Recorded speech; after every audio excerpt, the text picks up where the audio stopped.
দর্শক, আমি আছি দৈনিক জয়জয়কাল থেকে সুদীপ দেবনাথ রিমন। এই মুহূর্তে আছি মহিলা সরকারি কলেজের বুথে। আর এখন কথা বলছি মহিলা কলেজের যে প্রিজাইডিং অফিসার আছেন ওনার সাথে। তো আমি জানতে চাবো যে এখনকার যে বুথের শেষ আপনার আপডেটটা কি এবং কতটুকু কালেকশন হয়েছে। আসলে আমাদের এই মহিলা কেন্দ্রে মোট বুথ সংখ্যা হলো 2125।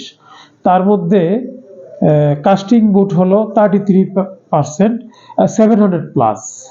তো বুথ কাস্টিং একটু কম হলেও সকাল থেকে যারাই ভোট দিতে আসছেন তারা স্বতঃস্ফূর্ত ছিলেন এবং সুশৃঙ্খলভাবে এবং খুবই শান্তিপূর্ণ পরিবেশ, সৌহার্দ্যপূর্ণ পরিবেশে আমরা ভোট এই পর্যন্ত কাস্ট করেছি। সর্বমোট বুথ কত? সর্বমোট বুথ হলো 2125। 5টা বুথে আমরা বুথ কালেকশন করতেছি। আচ্ছা, এখানে তো আমরা যতটুকু জানি যে 3টা সাইড আছে, যেমন টানাপাড়া, তারপর হচ্ছে ওই পাইকপাড়ার একটা অংশ, কালাসিপাড়া। না, এটা আসলে কালাসিপাড়া, জগৎবাজার, টানাপাড়া, পাইকপাড়া পূর্ব অংশ, মহাদেবপট্টি, শরৎ বাজার। আচ্ছা আচ্ছা, এই পাড়াগুলা নিয়েই আমাদের 2125, যেটা কেন্দ্র নাম্বার 11 সরকারি মহিলা কলেজ ব্রাহ্মণবাড়িয়া।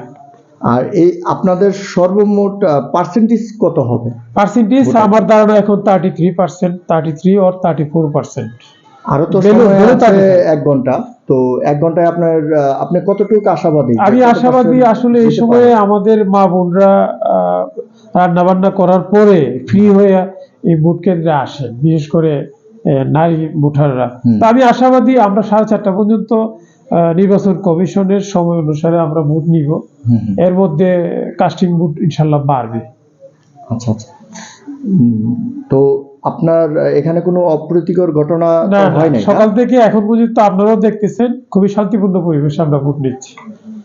ভোটারের এখানে আশাটা কিরকম ছিল? ওই তো বললাম যে ওনারা সকাল থেকে যারাই আসছেন স্বতঃস্ফূর্তভাবে আসছেন এবং সুশৃঙ্খলভাবে তারা ভোট দিতে পেরেছেন, কারো কোনো অভিযোগ ছিল না। আচ্ছা আচ্ছা, ঠিক আছে। এতক্ষণ কথা বললাম প্রিজাইডিং অফিসারের সাথে আমি, মহিলা সরকারি কলেজ থেকে।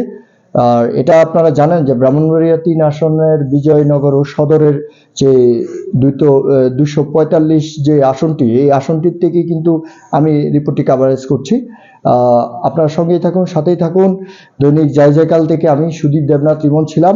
শেষ পর্যন্ত আপনাদের সাথেই থাকবো এবং আমরা আপডেট দিতে থাকবো। আপনারা অবশ্যই আমাদের সাথে থাকবেন।